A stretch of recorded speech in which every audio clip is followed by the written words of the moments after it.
Capítulo 62. En su angustia clamaron al Señor, y Él los salvó de la aflicción. Salmo 107:13. Exigencias ridículas. El ilustrísimo señor Builes nos había regalado 30 catres de hierro, regalo que recibí muy a mi pesar, pues era mi anhelo conservar el género de camitas que se tuvieron en Dabeiba en los principios de la congregación y que respondían también a mis deseos de sencillez y pobreza. No hice más que exponerle al ilustrísimo señor mi deseo delante del reverendo padre Urrea, su secretario familiar, no recuerdo bien, cuando tomando la palabra dicho padre dijo: pues ahí me tiene que hasta merecía elevar una queja a Roma, si no les pone esos catres a las hermanas. Entendió este padre sin duda que yo quería que las hermanas no tuvieran cama, y no me dio tiempo ya de decirle que tenía encargadas las camitas según la costumbre de la congregación, y no tuve más que darle al señor Builes las gracias por los catres, y como noté que este último estaba en el mismo plano del padre Urrea, no recalqué sobre mi deseo ni nuestras costumbres.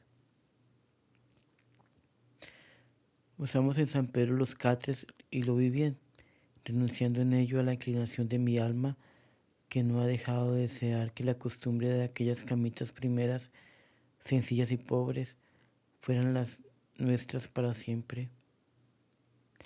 Naturalmente, al salir para Antioquia, los enseres de la casa de San Pedro, empacó la hermana María San Benito unos 20 catres, creyéndolos propiedad de la congregación, como a ninguna se le hubiera ocurrido que no fuera así.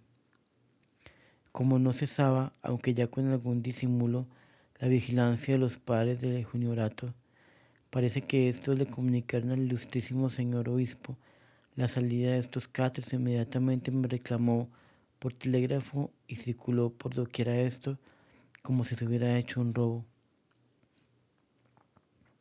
Parece que llegó al señor obispo la noticia de que habían sido sacados de San Pedro furtivamente y a la medianoche o antes de amanecer. Esto era lo que más indignaba al señor Builes. Yo le contesté diciéndole que los había sacado porque los creía propiedad de la congregación, por regalo hecho por él mismo, y que los había sacado de San Pedro a la clara luz del día y sin ocultarlo a nadie. Esta queja fue enviada a la Nunciatura en su carácter de robo. El reverendo padre Urrea me escribió asegurándome que los catres no habían sido regalados, sino comprados para las misiones de la diócesis. Esta era una salida, y contesté que pagaría los catres. Los cobraron a 20 pesos cada uno, catres de 12 pesos. Entonces le pasé la cuenta con el fin de disminuir esa suma que me quedaba muy difícil, de los gastos de viaje de las hermanas de Cáceres y de Santa Rita, con lo cual solo tuve que mandarle 50 pesos.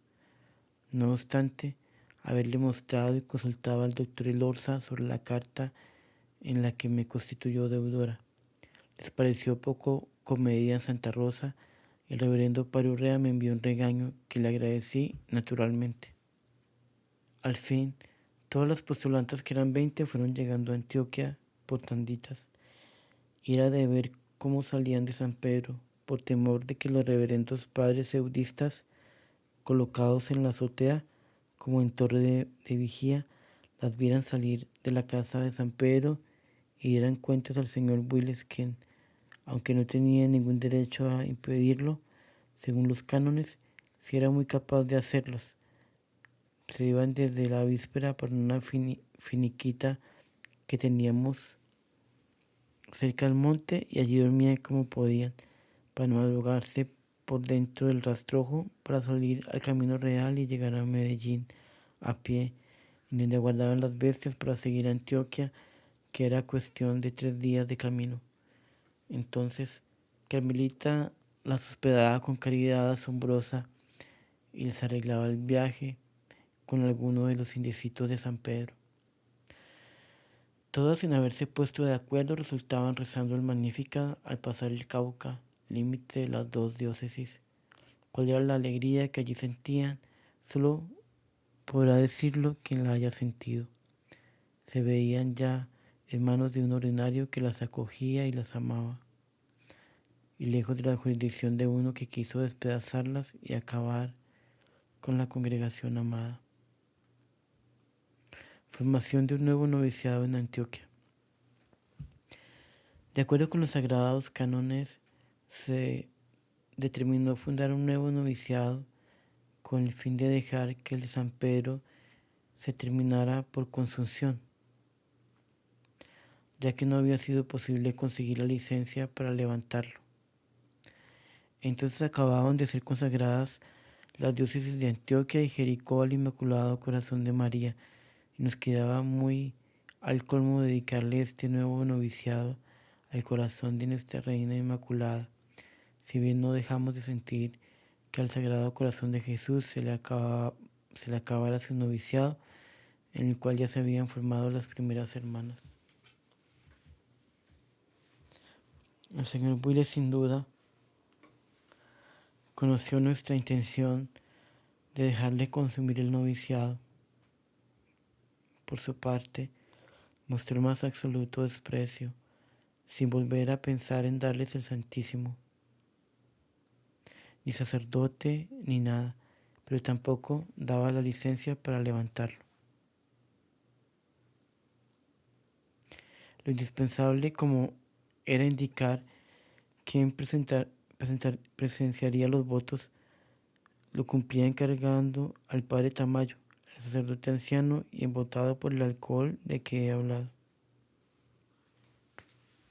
Traslado de internados indígenas.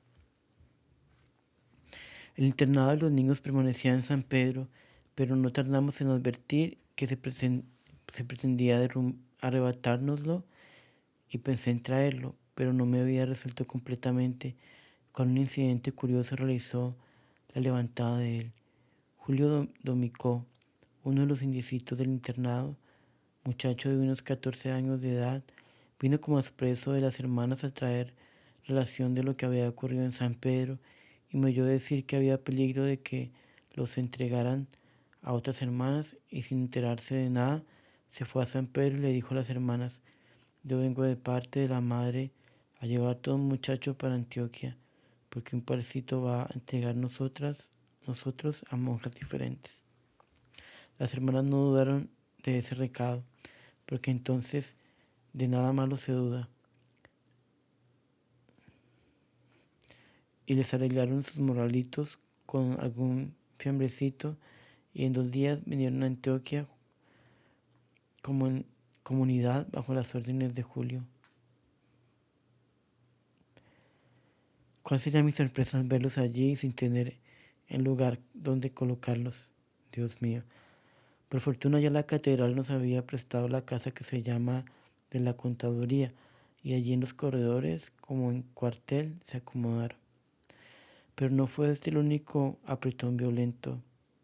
También avisaron de improviso que las niñas del internado de don Matías estaban en peligro de quedar en manos de las capuchinas por orden del señor Builes, y cuando me aprestaba a cerciorarme de la verdad del hecho, el mismo reverendo padre López, el bienhechor y capellán de dicho internado, viendo lo verdadero del peligro, buscó un camión y les hizo salir a Medellín en marcha forzada, dejando todos los enseres de la casa de cualquier modo para irlos enviando después.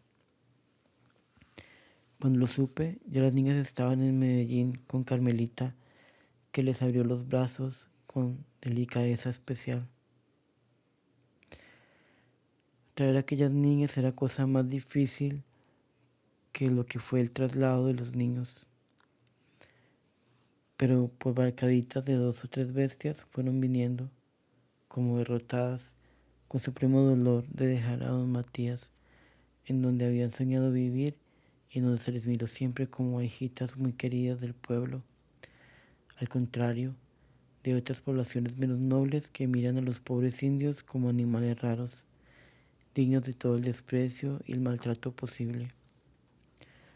Pobrecita las niñas que apenas habían comenzado a disfrutar de ese cariño popular, entrado en vida social, cuando la injusticia las arrancó con inusitada crueldad.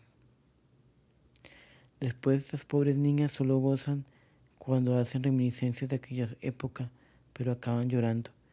No han vuelto a sentirse felices y recuerdan al buen padre López, su confesor, que supo conocer las debilidades y curarlas con paciencia ejemplar, con tal amargura que hacen llorar.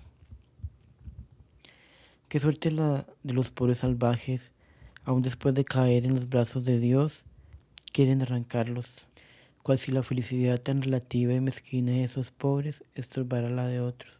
Ya con los dos sexos en la casa fueron las dificultades, pero no, digo mal, porque Dios a todo provee. Supliqué a la señora Villa del Corral y tuvo la generosidad de permitir que las niñas con una hermana durmieran en una pieza baja de su casa, mientras nos proporcionábamos manera de formar los internados, que fue algo así como por 6 meses. Bendito sea el buen corazón de la señora Villa. Esta necesidad dio margen a la casa de Guasabra. Era indispensable sacar los niños, no solo por la estrechura, sino porque no estaba bien que vivieran sin conveniente separación con las hermanas y novicias. Para ello nos indicaron que en Guasabra, sitio de tierra fría y muy hospitalario, podríamos tener algunas facilidades para colocar y educar los niños. De contado, sin pensar en más, se fueron algunas hermanas a estudiar ese campo y pronto se compró una casa empezada que ha venido a ser la del internado de niños.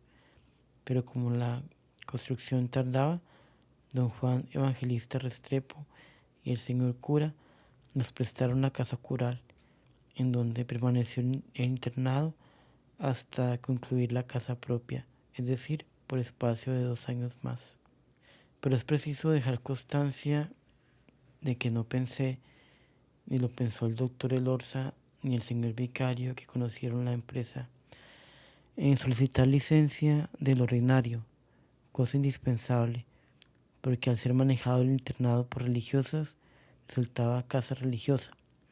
Esto solo vinimos a advertirlo cuando mucho tiempo después el señor obispo me dijo que le había abierto ciertas dificultades en Guasabra, con haberle puesto casa religiosa allí. Pero qué bondad la del señor Toro, no pasó de hacerme ese pequeño reclamo. En manos de otro obispo cualquiera, aquello había valido algún mal rato. Pero Dios, que vio mi situación, también me dio al señor Toro tan delicado. Bendito sea por todo, Señor de mi alma. Así, ya quedaron las niñas en la casa con nosotros y los niños en Guasabra. Cuando descansé entonces, pues llevaba a esos niños como atados al cuello, según era el temor de tenerlos en la casa con las hermanas y en el día con las niñas también. Dios se pone de parte de la comunidad. Después de una reunión tenida por el señor Builes con su clero, cuando el señor obispo ordenó al clero que le ayudara a la destrucción de la congregación, estaba presente el señor padre Rubén Palacio, que no nos conocía, y al oír tales conceptos del prelado, entró en su mismo espíritu y salió hablando muy mal de la comunidad, como quien cree prestar un servicio a Dios en ello. Al llegar a Yarumal, que era su tierra, varias señoras lo visitaron y a todas les habló pésimamente de las misioneras de la madre Laura, como quien cumple un deber. Julia Salazar, una discípula muy adicta a la congregación, lo supo y se abstuvo de visitarla por temor de disgustarlo con él. Pero al día siguiente, otra amiga le dijo que si hablaba con el padre Rubén ese día, saldría muy contenta.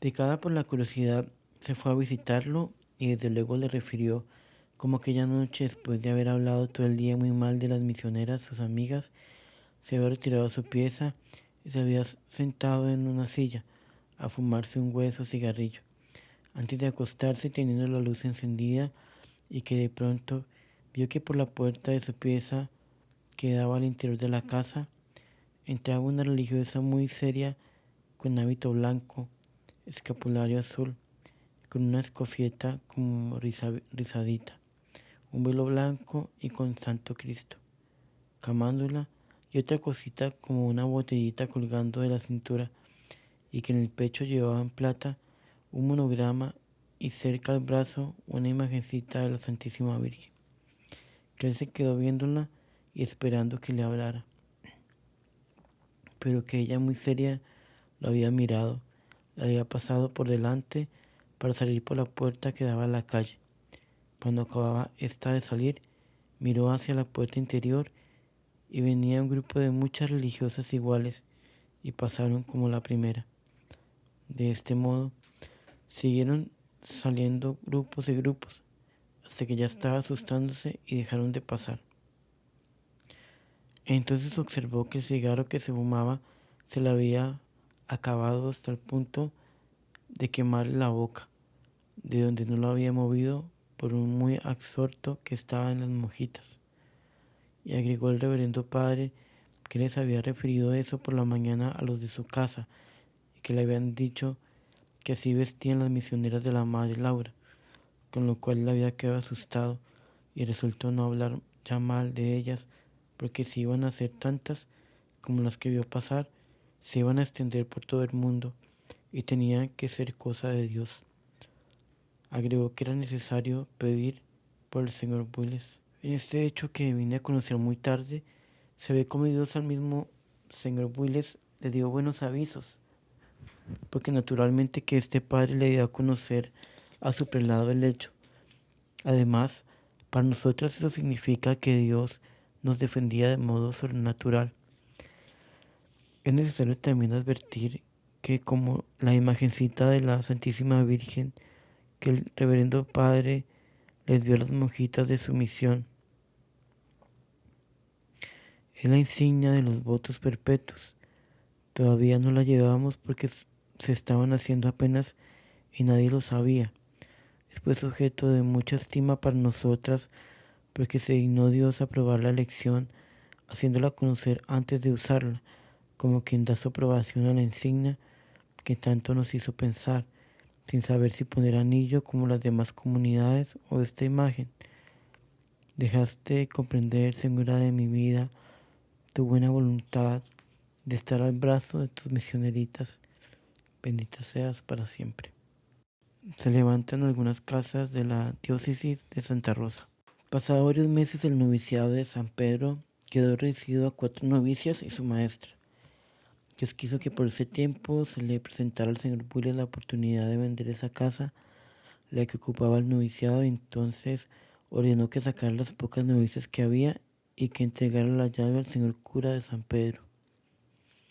Fue pues esta una bendición de Dios, porque siempre era de temer que una vez terminado el noviciado, aún nos costara que dejara venir las superioras de él, según era el carácter del señor obispo. La hermana ecónoma se empeñó en desocupar con toda la formalidad, pero los hermanos cristianos, que fueron los dueños de la casa, llegaron antes, y aquello hubo de hacerlo rápidamente y terminar las ventas de la finquita y de otras cosas a la carrera. Así terminaron aquellos días de San Pedro, en los cuales pensábamos que iba a florecer la congregación por tener un señor obispo tan adicto de tanto brío y celo, cual no lo habíamos ni soñado. Oh, las esperanzas de la tierra cuán poco estables son. No nos quedaban ya sino algunas casas en la diócesis para levantarla del sinú. No tuve dificultades porque había sido dirigida en tierra de la prefectura de Urabá, y era natural que el señor Bulles no podía ni quejarse, ni tampoco podía fundarla, aunque lo hizo, porque a veces sucede lo que no se espera. Para las de Santa Rita y Pequé dio licencia con facilidad, porque ya los señores párrocos tenían las gentes en malas condiciones contra las hermanas, y ellos mismos no sabían cómo debían tratarlas. Para la de Cáceres, no pudo tener permiso del señor Toro, nuestro obispo, para pedir la licencia para levantarla, porque allí todo iba bien, y nuestro obispo ve más el bien de las almas que cualquier otra cosa.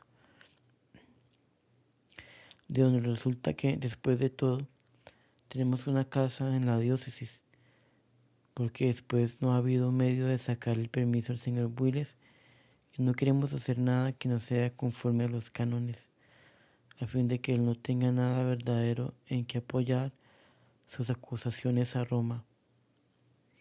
Jamás se ha portado bien el señor obispo con esa casita, y al contrario, en una visita que hizo, no obstante haberlo recibido y servido a las hermanas como un verdadero padre, procuró impedir que les pusieran en las escuelas niñas internas, cosa que constituye una ventaja para la casa y que lo sabía muy bien, por lo cual se ve que él no cambia y que será nuestro enemigo hasta que el Señor lo permita.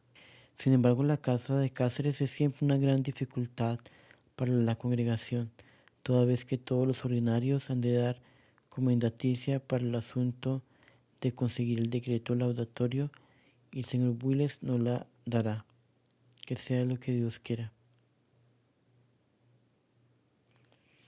Creo haber referido, aunque muy desordenadamente, ya todo lo referente a las luchas con el ilustrísimo señor Builes, pero no cerraré sin dejar constancia de que todo esto ha sido permitido por Dios para cumplir designios de purificación para la congregación, porque tanto el ilustrísimo señor Builes como los padres eudistas son personas de mucha virtud y al contrario, nosotras sí merecemos con nuestras muchas infidelidades que el Señor nos hiciera pasar aquellos malos días.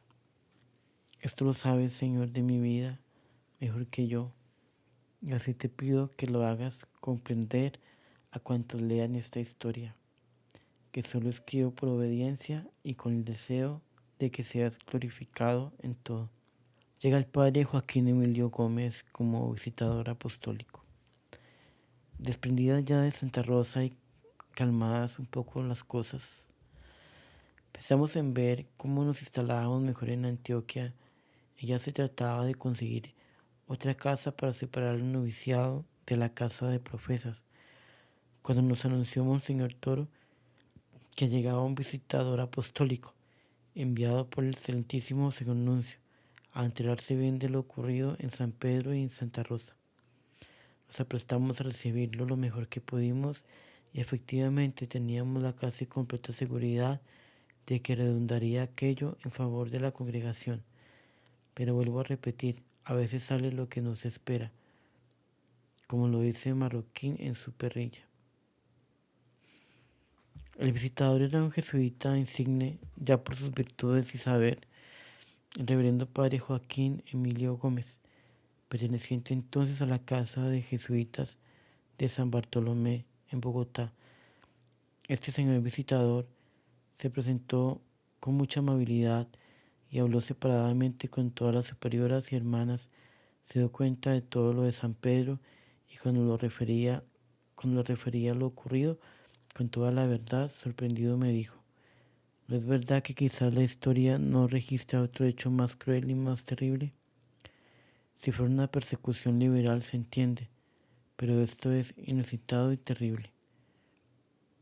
Llevó para presentarlos al excelentísimo señor Nuncio todos los estudios canónicos que del asunto había hecho el doctor Elorza con acierto especial. Antes de partir, les hizo una plática a las hermanas magnífica en la que les dijo que desde hacía mucho tiempo deseaba tener la dicha de conocer la congregación y que ahora bendecía a mi Dios porque le había concedido esa gracia tan grande, porque estar en el seno de esta comunidad era tan conveniente que se sentía celo en el alma de modo especial.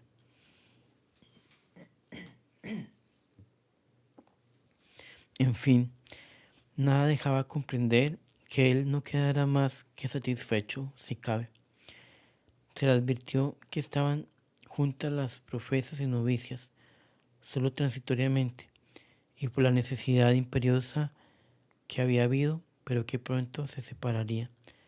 De modo se le habló con la mayor llaneza y se fue llevando un ejemplar manuscrito de voces místicas de la naturaleza, por el cual mostró mucho interés, y la hermana María del Rosario pidió permiso para regalárselo. Pero toda esperanza salió frustrada, porque de allí salió para Santa Rosa, en donde estaba comprometido a dar los retiros al clero, en donde se puso al habla con los enemigos. Se dejó convencer del reverendo padre Tresel, quien le hizo ver hasta qué punto había sido víctima de la malevolencia de las misioneras, y volvió a Bogotá ya en malas disposiciones.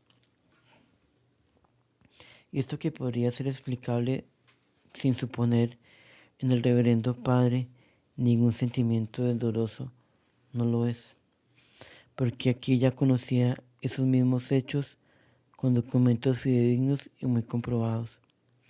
Además, si todo lo conoció y vio el motivo que los enemigos tuvieron para turbar la congregación, que no fue otro que someter las reformas que no podía hacer sino Roma, o todos los obispos que tenían casas en sus respectivas jurisdicciones, unidos y de acuerdo.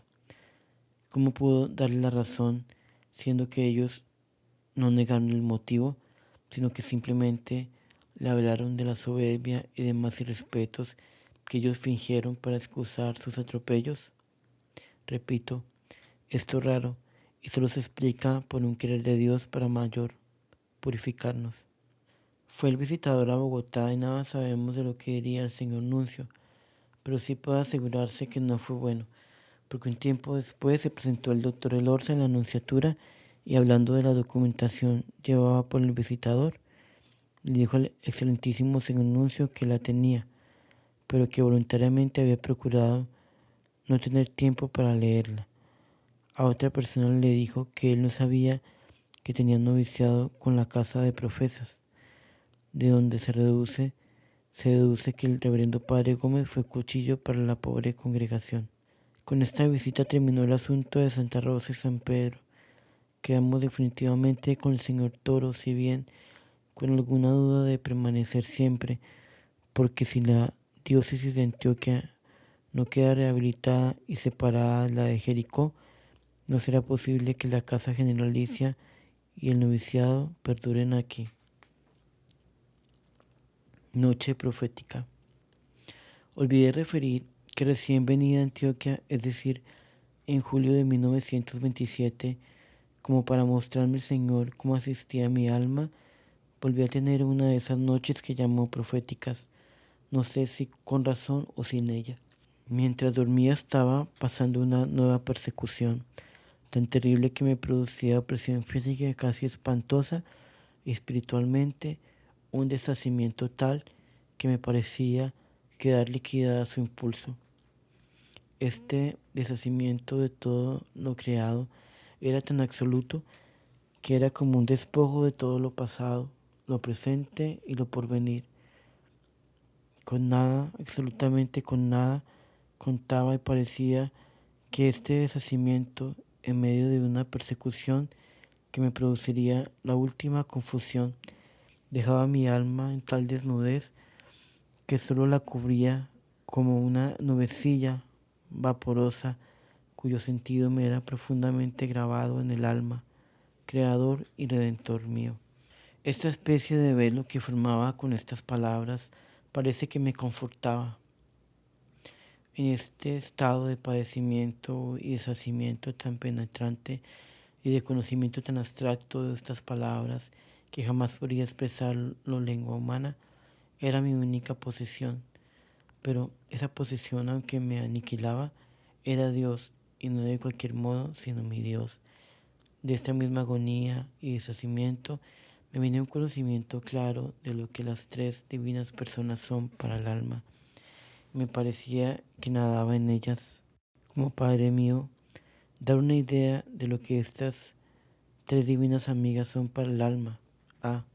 Sentirlo se puede cuando Dios lo da a sentir, pero decirlo imposible. Lo que es el aire para los cuerpos acá en la tierra podría ser un punto de comparación, pero es tan sobrenaturalmente material, soberanamente material, tan bruto, que no me resuelvo a pensarlo siquiera. Esas tres divinas amigas del alma son todo lo que nadie puede imaginarse para el alma, y con eso algo digo.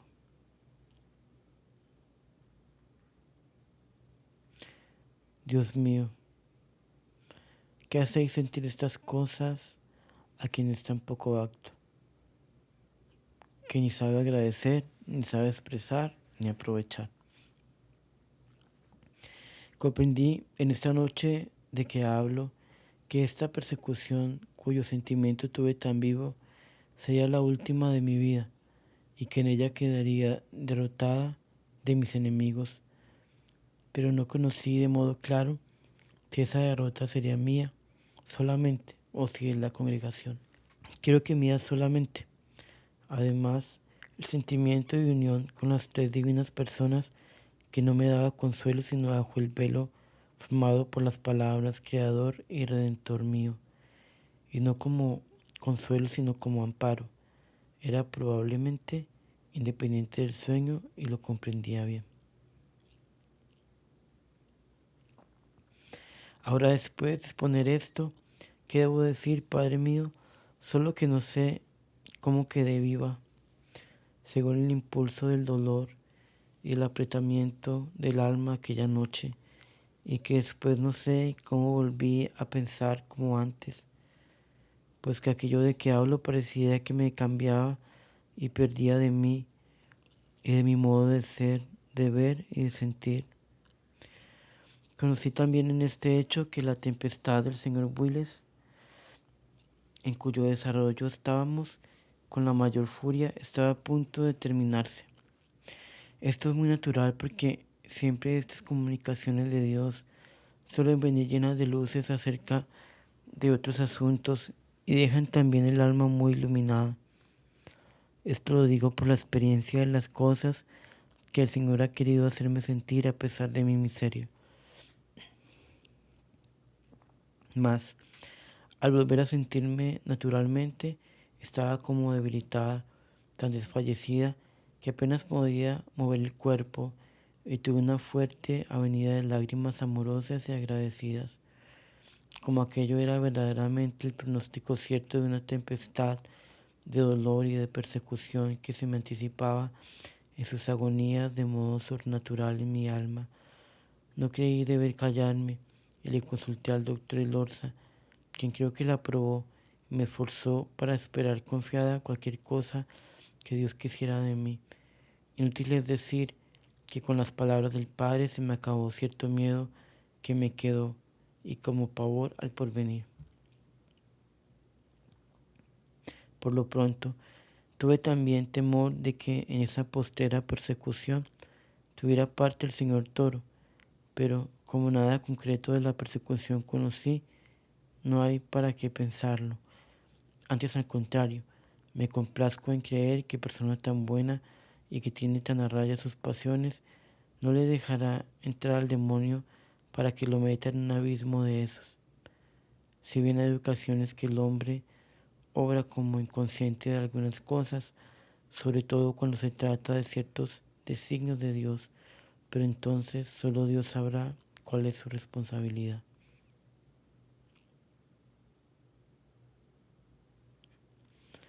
Pero de todo corazón le pido a Dios que libre de este lazo al señor Toro y al doctor Elorza, ya que tan a tiempo han salvado ahora su obra.